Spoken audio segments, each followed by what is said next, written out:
அனைவருக்கும் வணக்கம். இந்த பதிவில் நம்ம எதை பற்றி பார்க்க போகிறோன்னு தெரிஞ்சுக்கிறதுக்கு முன்னாடி மறக்காமல் நம்ம சேனலை சப்ஸ்கிரைப் பண்ணிக்கோங்க. கூடவே பெல் பட்டனையும் கிளிக் பண்ணிவிட்டு ஆளுங்கிற ஆப்ஷனை கொடுத்துட்டிங்கன்னா நான் போடுற வீடியோக்கள் எல்லாமே மிஸ் ஆகாமல் நோட்டிஃபிகேஷனில் வந்துடும். இந்த பதிவு ரொம்ப ரொம்ப முக்கியமான பதிவு அப்படின்னே சொல்லலாங்க. எதற்கான பதிவு அப்படின்னு பார்த்தீங்கன்னா, ஒரு சிலருக்கு எத்தனையோ பரிகாரங்கள் செய்தும் பலன் கிடைக்காது. சிலதெல்லாம் பார்த்திங்கன்னா கர்ம வினைகள் காரணமாக பலன் தள்ளி போயிட்டே இருக்கும். ஒரு சிலருக்கு ஜாதக கோளாறுகள் இருக்கும். அதாவது அவங்களுடைய ஜனன ஜாதகப்படி இந்த இருப்பு தசாபுத்தியில் இந்த மாதிரி தான் நடக்கணும் அப்படிங்கிற மாதிரி ஒரு சில விதிகள் இருக்கும். அதனால் அவங்களுக்கு பணம் அப்படிங்கிறது கையில் தங்கவே தங்காது. வீண் விரைய செலவுகள் ஏற்படும். ஜான் ஏர்னா மொளம் சறுக்கும் அப்படின்னு சொல்கிற மாதிரி 10 ரூபாய் நம்ம சம்பாதிச்சோம் அப்படிங்கும்போது 1000 ரூபாய்க்கு உண்டான செலவு வரும். மேலும் எதிர்பாராத வீண் விரைய செலவுகளும் வரும்.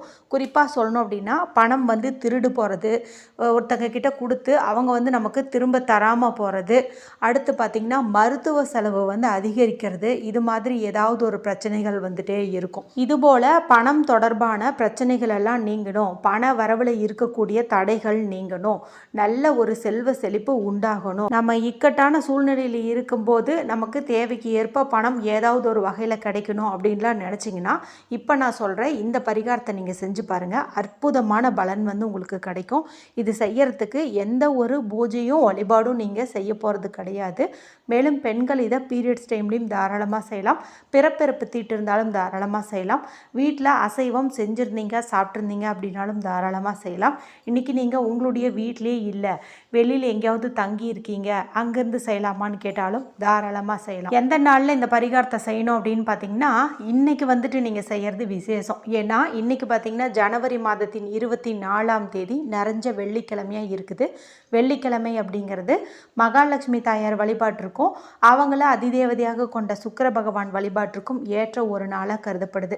சுக்கிர பகவானுக்கு உரிய எண்ணுன்னு பார்க்கும்போது 24. அதாவது இதில் வரக்கூடிய 2யும் 4யும் கூட்டினோம்னா நமக்கு 6ங்கிற எண் கிடைக்கும் இல்லையா? இந்த 6ங்கிற எண்ணுக்கு அதிபதி தான் சுக்கிர பகவான். சுக்கிர பகவானுடைய பரிபூர்ண அருள் இருந்துருச்சு அப்படின்னாவே பணத்துக்கு எந்த ஒரு தடையுமே இருக்காது. நல்ல ஒரு ஆடம்பரமான செல்வாக்கு மிகுந்த வாழ்க்கையை நம்மளால் வாழ முடியும். இன்றைக்கி சுக்கிர பகவானுக்குரிய வெள்ளிக்கிழமை நாளாக இருக்குது. அதுவும் தை வெள்ளியாக இருக்குது. இந்த நாளில் நமக்கு 24ங்கிற எண்ணும் அமைஞ்சிருக்கிறது ரொம்ப ரொம்ப சிறப்பான பலனை தரும். அதனால் இன்றைக்கி இரவு 12 மணிக்குள்ளர இந்த பரிகாரத்தை நீங்கள் செஞ்சு பலனடையுங்க. ஏற்கனவே இந்த நாளில் செய்ய வேண்டிய பரிகாரங்கள் குறித்து 2 வீடியோக்கள் போட்டிருக்கிறேன். அதில் ஒன்று பார்த்தீங்கன்னா, ஒரு குறிப்பிட்ட தீபத்தை இன்று நம்ம வீட்டில் ஏற்றி வைப்பதன் மூலமாக நினச்சது நடக்கும், சொந்த வீடு அமையும், நல்ல ஒரு செல்வ செழிப்பு உண்டாகும் என்பது குறித்து சொல்லியிருந்தேன். அடுத்து பார்த்தீங்கன்னா, 1 ரூபாய் நாணயத்தை ஒரு குறிப்பிட்ட முறையில் மடித்து நம்மளுடைய பர்ஸில் வைப்பதன் மூலமாக 1 கோடிக்கும் நாம் அதிபர் ஆகலாம் என்பது குறித்து ஒரு பதிவும் போட்டிருந்தேன். ரெண்டுமே ரொம்ப ரொம்ப சிம்பிளாக தான் இருக்கும். இது வரைக்கும் அந்த வீடியோக்கள் பார்க்காம இருந்தீங்க அப்படிங்கும்போது இந்த வீடியோ முடியும் போது வரக்கூடிய எண்டு ஸ்க்ரீனில் அதனுடைய லிங்க்கை நான் கொடுக்குறேன், மறக்காமல் செக் பண்ணி பாருங்கள். சரி, இப்போது இந்த மெத்தடை எப்படி செய்யணும் அப்படிங்கிறத பார்த்துடலாம். அதே போல் இது எந்த நேரத்தில் செய்யணும் அப்படிங்கிறதையும் பார்த்தலாம். பெஸ்ட்டான டைமிங்குன்னு பார்க்கும்போது சுக்கிரஹோரை தான் பெஸ்ட்டு. அதாவது இன்று இரவு 8 to 9 மணிக்குள்ளர செய்கிறது விசேஷமான பலன்களை தரும். ஒருவேளை அந்த 1 மணி நேரத்தில் எங்களால் செய்ய முடியாதுன்னு நினச்சிங்கன்னா இரவு 12 மணிக்குள்ளர எப்போ வேணாலும் செய்யுங்க. இந்த மெத்தடை செய்யறதுக்கு நமக்கு எந்த ஒரு ரூபாய் நோட்டு தேவையில்லை, காயின் தேவையில்லை. அதே போல் அன்ரூல்டு ஷீட் எடுத்துக்கோங்க, கலர் கலராக பேனா எடுத்துக்கோங்கன்னு சொல்லுவேன் இல்லையா?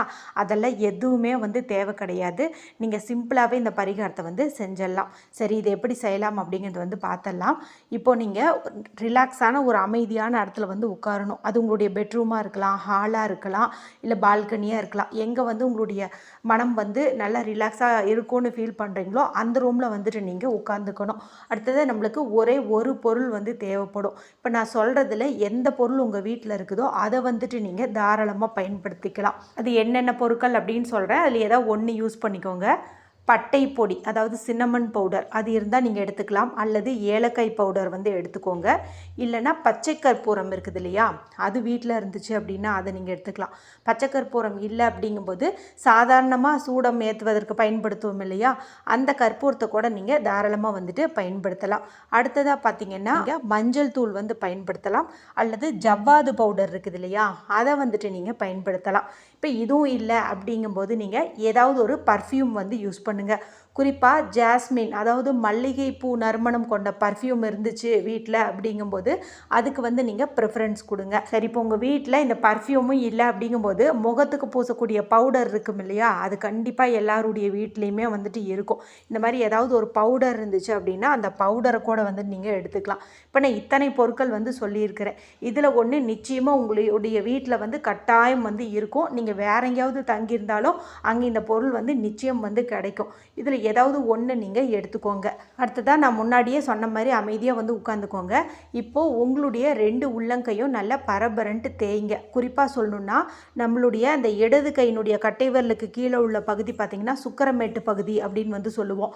அதே மாதிரி தான் வலது கையினுடைய கட்டை விரலுக்கு கீழே உள்ள பகுதியும் சுக்கரமேட்டு பகுதி அப்படின்னு வந்து சொல்லுவோம். இப்போ இந்த 2 கைகளையும் நீங்கள் தேய்க்கும் போது இந்த 2 சுக்கரமேட்டு பகுதியும் நல்லா வந்து உரசணும். அதாவது இது நல்ல அழுத்தம் கொடுத்து தேய்க்கணும். இப்படி தேய்க்கும் போது இந்த இடத்துல நல்ல ஒரு வெதுவெதுப்பான சூடு வந்து பரவும். இந்த சூடு தான் நம்ம செய்ய போகிற இந்த மெத்தடை நல்லா வந்து ஆக்டிவேட் செஞ்சு கொடுக்கும். இந்த சூட்டை உங்களுடைய கண்கள்லையும் உச்சந்தலையிலையும் அப்படியே ஒத்தி எடுத்துக்கோங்க. அதாவது உங்களை நீங்களே ஆசீர்வாதம் செய்கிற மாதிரி நீங்கள் வந்துட்டு பண்ணிக்கோங்க. அதன் பிறகு இப்போ நான் ஏதாவது ஒரு பொடியோ இல்லை பர்ஃப்யூமோ ஏதாவது ஒன்று எடுத்துக்கோங்கன்னு சொன்னேன் இல்லையா, அதை வந்துட்டு நீங்கள் எடுத்துக்கோங்க.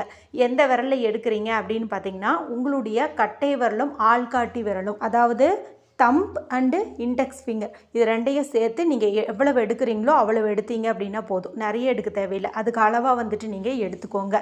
எடுத்துட்டு இப்போ உங்களுடைய இடது கையினுடைய கட்டை விரலுக்கு கீழே உள்ள இந்த சுக்கரமேட்டு பகுதியில் 24, அதாவது 24 அப்படிங்கிற நம்பரை அந்த பவுடரை வச்சு நீங்கள் எழுத போகிறீங்க. அந்த பொடியை வச்சு நீங்கள் எழுத போகிறீங்க.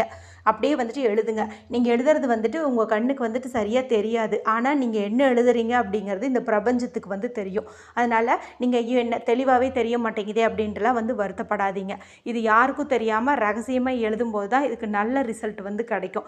அதனால் நம்ம ஏதாவது ஒரு பொடியில் இப்படி வந்துட்டு 24 அப்படின்னு வந்துட்டு நீங்கள் போட்டுக்கோங்க. எத்தனை முறை இது எழுதுறீங்க 6 முறை வந்து எழுதுங்க. அதாவது எழுதுனதுக்கு மேலேயே 24 அதுக்கு மேலேயே நீங்கள் வந்துட்டு எழுதுங்க. இப்படி ஒவ்வொரு முறை எழுதும் போதும் உங்களை தேடி பணம் வர மாதிரி நீங்கள் கற்பனை பண்ணி பாருங்கள். இல்லைன்னா ஸ்ரீம் அப்படிங்கிற மகாலட்சுமி தாயாருக்குரிய பீஜ மந்திரத்தை நீங்கள் சொல்லிக்கிட்டே வந்து எழுதுங்க. அடுத்ததாக இந்த பகுதியை உங்களுடைய ரைட் ஹேண்டினுடைய பாயிண்டிங் ஃபிங்கர், அதாவது இது வந்து நீங்கள் இடது கையில் எழுதியிருக்கீங்க, வலது கையினுடைய அந்த ஆள்காட்டி விரல் இருக்குது இல்லையா, இது வந்து குரு விரல்னு சொல்லுவோம். இந்த விரலால் இப்போ நம்ம எழுதுன இந்த நம்பரை நீங்கள் 6 முறை வந்து தட்டணும். ஏன்னா 6 அப்படிங்கிறது சுக்கிரனுக்கு உரிய எண். அதனால் 6 முறை வந்துட்டு நீங்கள் இதை தட்டணும். ஒவ்வொரு முறையும் பொறுமையாக வந்துட்டு தட்டுங்க. அப்போ இது பார்த்திங்கன்னா நல்லாவே வந்துட்டு ஆக்டிவேட் ஆகிக்கும். முடிஞ்ச அளவுக்கு I have lots of money, I received more money அப்படிங்கிற மாதிரி மணி அஃபர்மேஷன்ஸ் வந்து நீங்கள் சொல்லிக்கிட்டு இருங்க.